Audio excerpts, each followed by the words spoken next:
Hi, today we're going to solve the following problem. Namely, we're going to find the stationary distribution for a Markov chain with transition matrix denoted A. And with that said, you probably already have the inkling that I'm only going to work on part A. And indeed, that's the case. Now, if you're taking a course in stochastic processes, you probably know that pi times p equals pi, where pi is a vector and p is the transition matrix. From a course in linear algebra, you probably recall that the transpose of a times b, in parentheses, the transpose of the quantity a times b transpose, is equal to B transpose times A transpose. And so using that property, I've found that P transpose times pi transpose equals pi transpose to get the transition matrix transpose minus the identity times pi transpose equals 0. Now, you may be wondering, why did I do this? Well, I find it easier to deal with having our vector pi on the right as opposed to on the left. And you may find that helpful as well. Now, the first step in solving this problem is, now the way we can solve this problem is twofold. Namely, we can use the fact that the sum of the probabilities equals 1 and substitute that in for one of the equations, which I'll show you later, and to find our solution. Or we can use the special solution to the kernel, which in particular is actually going to be unique.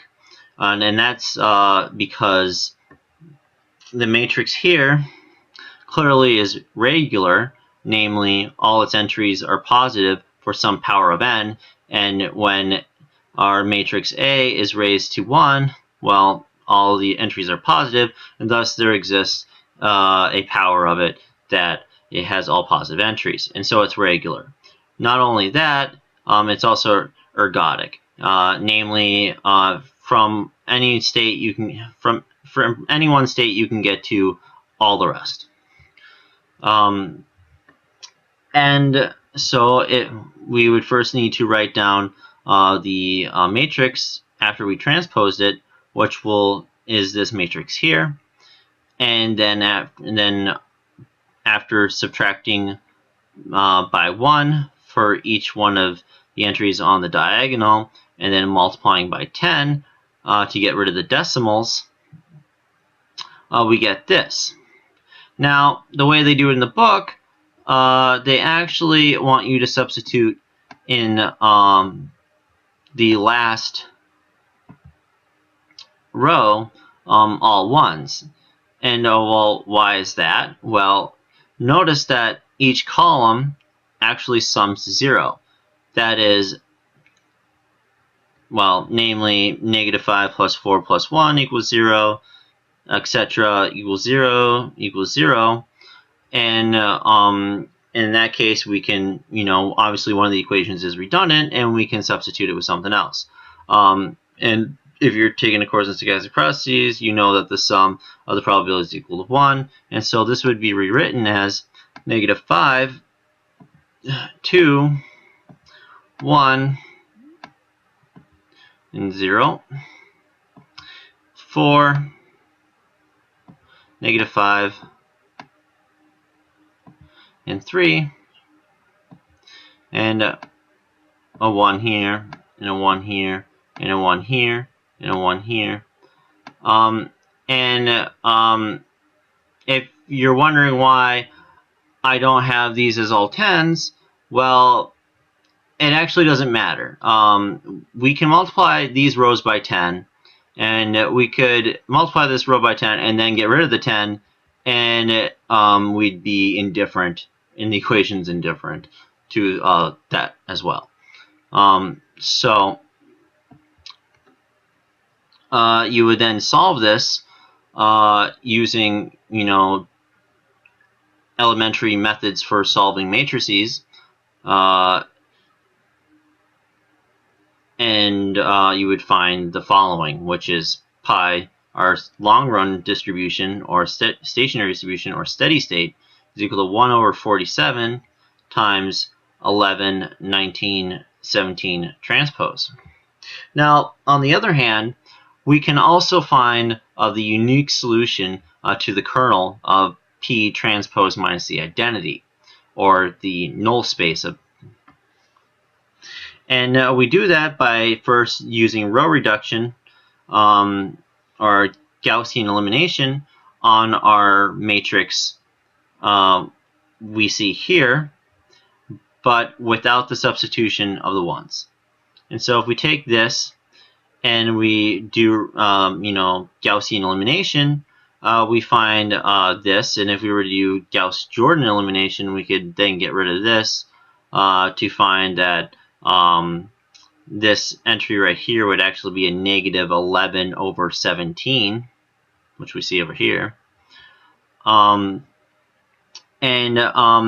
We also, since as before, we have a redundant row vector, or the third equation is basically redundant. We can assume that the third row is a free variable. And so since the third row has a free variable, let's choose that variable to be 1. Now if we plug in 1 for pi sub 3 and multiply that by negative 19 over 17, we can move it to the other side to find that pi 2 is equal to 19 over 17. Likewise, we can find pi 1 to be equal to, as I said before, 11 over 17 after we do the Jordan elimination on top. Now, clearly, since we chose this to be our free variable, this entry is 1, but if you stopped right there, you'd be wrong. And the reason why is that we need to normalize our special solution to the kernel, or our unique solution to the Markovian or the Markov chain. And so if we sum 11 over 17 plus 19 over 17 plus 1, we get 47 over 17, but if we take the reciprocal, i.e. 1 over 47 over 17, we get this, which would then becomes our solution. And you may see a resemblance, which is a good thing, to our solution before. And if you distribute this 17 over 47, and indeed the 17 cancels out with the first term to give us 11 over 47, and the 17 cancels out in the second element of our stationary distribution to get 19 over 47, and then we just get 17 over 47. And so that concludes the result for how to find the stationary distribution for a Markov chain